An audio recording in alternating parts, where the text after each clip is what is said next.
প্রতিবাদ করতে অধিকার আছে, কিন্তু প্রতিবাদের ভাষা যেটা আমরা শুনেছি খুবই নেস্টি নোংরা ভাষা, সেটা আমাদের আপত্তি। বিএনপি কিন্তু এক ধরনের ওপেন দল, ইনক্লুসিভ দল, ঠিক জামাত কিন্তু সেভাবে ইনক্লুসিভ দল না। আমাদের দেশে তো এ ধরনের স্লোগান এসেছে, বিএনপি ধর, জামাত ধর, ধরে ধরে জবাই কর, এ ধরনের স্লোগান তো রাজপথে হয়েছে, প্রকাশ্যে হয়েছে।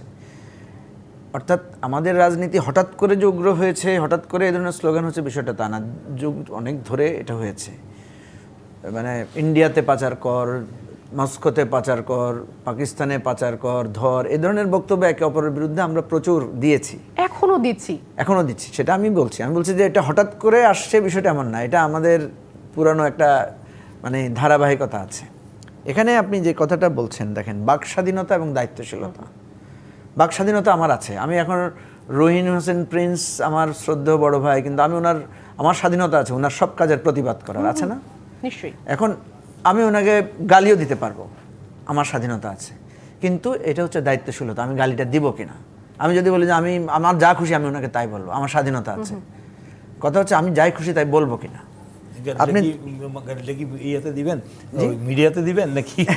না, এখন কথা হচ্ছে, দেখেন, আপনি যদি দেখেন আমাদের রাজনীতির মুরব্বী কারা, ফজলুর রহমান ভাই নিশ্চয়ই আমাদের মুরব্বী, কিন্তু দেখেন ওনার দলও কিন্তু ওনার কথাকে অন করছে না, ওনার দলও কিন্তু ওনাকে শোকজ করেছে। উনি বলতে বলতে অনেক কথা, ফজলু ভাই আজকে হঠাৎ করে বলছেন না, উনি লম্বা সময় ধরে উনি কিন্তু খুব মানে উনি খুব আলোচিত বক্তা। আপনারা ওনাকে নিলেই দেখা যায় যে ওনার প্রচুর ভিউয়ার তৈরি হচ্ছে, কেন উনি খুব ভাইব্রেন্ট বক্তব্য দেন। এখন প্রশ্ন হচ্ছে আপনি বলতে বলতে কতটুকু বলবেন। আপনি যখন জুলাইয়ের মাত্র এখনো রক্তের দাগ শুকায় নাই, আপনি যদি সেখানে বলেন এটা কালো শক্তির এটা করেছে, এবং বিএনপি কিন্তু ওনাকে তখন গিয়ে শোকজ করেছে যখন উনি বলছেন যে এই পুরা জুলাইটা জামাত করেছে। এই বিষয়ে আমি আপনার কাছে আবারও ফিরে আসবো। না, আমি একটা শেষ করি এই কথাটা। যখন উনি বলেছেন এই পুরো কাজটা জামাতিরা করেছে, তখনই কিন্তু বিএনপি এটাকে ধরেছে। আমি বলছিলাম ফজলু ভাই যে কথাগুলো বলেছেন, ওনার কথাগুলো বাকস্বাধীনতার জায়গা থেকে আমি মনে করি উনি স্বাধীন, ওনার কোনো অসুবিধা নাই, কিন্তু দায়িত্বশীলতার জায়গা থেকে আমি মনে করি ওনার মতো একজন সিনিয়র পলিটিশিয়ানের আরও দায়িত্বশীল বক্তব্য রাখা উচিত ছিল, যার কারণে আজকে ওনার দলও কিন্তু বিব্রত হয়েছে। ওনার দল ওনাকে শোকজ করেছে, ওনাকে 3 মাসের নিষেধাজ্ঞা দিয়েছে। ওয়ালটন এখন দেশের সীমানা পেরিয়ে পৌঁছে গিয়েছে 50টিরও বেশি দেশে। ওয়ালটন, ঘরে ঘরে, বিশ্বজুড়ে। ওনার মতো একজন সিনিয়র পলিটিশিয়ানের জন্য এটা কিন্তু ভালো হয় নাই ওনার নিজের জায়গা থেকে, এটা একটা দিক।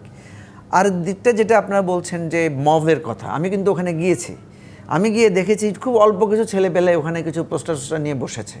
এখন আপনি এটাকে যদি মব বলেন, আপনি যদি এটাকে বলেন প্রতিবাদ করার কি অধিকার নাই? প্রতিবাদ করতে অধিকার আছে, কিন্তু প্রতিবাদের ভাষা যেটা আমরা শুনেছি খুবই নেস্টি নোংরা ভাষা, সেটা আমাদের আপত্তি। আমি বলছি যে আমি যদি আপনার কোনো কাজের প্রতিবাদের ভাষা যদি ভীতিকর হয়, সেক্ষেত্রে আপনি কি বলবেন? না, অবশ্যই, আমি তো সেটাই বলছি, সেখানেই দায়িত্বশীলতার ঘাটতিটা। সেখানে আমি বলছি এই যে দায়িত্বশীলতার লিমিটটা আমরা ক্রস করছি। ধরুন আমি রহিন হোসেন প্রিন্সের বাসার সামনে একটা পোস্টার নিয়ে দাঁড়ায় এলাম, রহিন হোসেন প্রিন্স আপনার এই ঘটনার প্রতিবাদে, কোনো অসুবিধা নাই তো। আপনি দেখেন আমরা পাশ্চাত্য রাষ্ট্র তো দেখি, মানে আপনার 10 ডাউনিং স্ট্রিটের সামনে তো আমরা দেখি প্রধানমন্ত্রীর বিরুদ্ধে। আমরা তো আপনার এই কয়েকদিন আগে আমি দেখলাম যে হোয়াইট হাউসের সামনে থেকে ওখানে টেন্ট উচ্ছেদ করা হয়েছে, ওখানে কিন্তু সবাই গিয়ে প্রতিবাদ করতো। প্রতিবাদ করা, বাসার সামনে ঘেরাও দেয়া, এটা গণতান্ত্রিক জায়গায় সিদ্ধ, কিন্তু সেখানে মাইকে আপনি যদি হেনস্থা করে একটা লোককে খুব মানে বাজে শব্দ ব্যবহার করেন, বুলিং করেন, তো এটা তো আপনার প্রতি আরেকজন। নিশ্চয়ই। মুজিবুর রহমান, আপনি বিরতিতে যাওয়ার আগে বিএনপি জামাত সম্পর্কে একটা বক্তব্য আপনি আমি যেটা বলতে চাচ্ছি সেটা হচ্ছে, দেখেন, যখন আমরা ঐক্যবদ্ধ হই, যেমন বিএনপি জামাত কিন্তু ঐক্যবদ্ধ হয়েছে দীর্ঘ সময় ধরে, একসাথে তারা অনেক আন্দোলন সংগ্রামে করেছে, অনেক নির্যাতনের শিকার হয়েছে। একটা অসুবিধা আমি দেখি বিএনপি জামাতের লোকদের মধ্যে সোশ্যাল মিডিয়াতে, সেটা হচ্ছে যে বিএনপি তো একটা স্বকীয় দল। ধরেন বিএনপির একটা মুক্তিযুদ্ধের একটা পজিশন আছে, বিএনপির যিনি উদ্যোক্তা, যিনি মানে প্রতিষ্ঠাতা, উনি কিন্তু বাংলাদেশের 1 নম্বর একজন মুক্তিযোদ্ধা।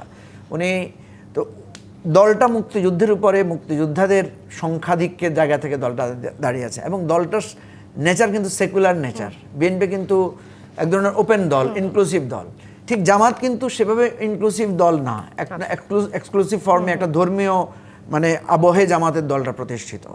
এবং সেই জায়গায় আরেকটা জায়গায় আছে যে জামাত হচ্ছে 71-এর ইস্যুতে জামাতের ব্যাপার নিয়ে একটা কন্ট্রোভার্সি আছে। এখন আপনি দেখেন বিএনপি যখন বলে যে আমরা শরিয়া আইন চাই না, তো বিএনপি তো সরিয়ে আইন চায় না, এটাই তো বিএনপির দল। কিন্তু তখন কিন্তু জামাতের লোকেরা বিএনপিকে বলছে যে এই ইসলাম বিরোধী দল, এটা মানে তখন দেখা যাচ্ছে তাকে নিশ্চয়ই। অর্থাৎ আমার কথা হচ্ছে যে আপনি যখন ঐক্যবদ্ধ হন, আপনি ঐক্যবদ্ধ হন তো কিছু সব জায়গায় ঐক্যবদ্ধ সবকিছু ব্যাপারে তো আপনি ঐক্যবদ্ধ হন না। ঠিক এমনি ভাবে আমি লাস্ট লাস্ট একটা কথাটা বলে নিই, তেমনি ভাবে বিএনপিকেও আমরা দেখি কখনো কখনো তারা জামাত যখন বিএনপির রাজনীতির বিরোধিতা করে, তখন বিএনপি আবার দেখা যায় জামাতের বিরুদ্ধে এই বিষয় আসলে সুরাহা কিভাবে হতে পারে? রুহিন হোসেন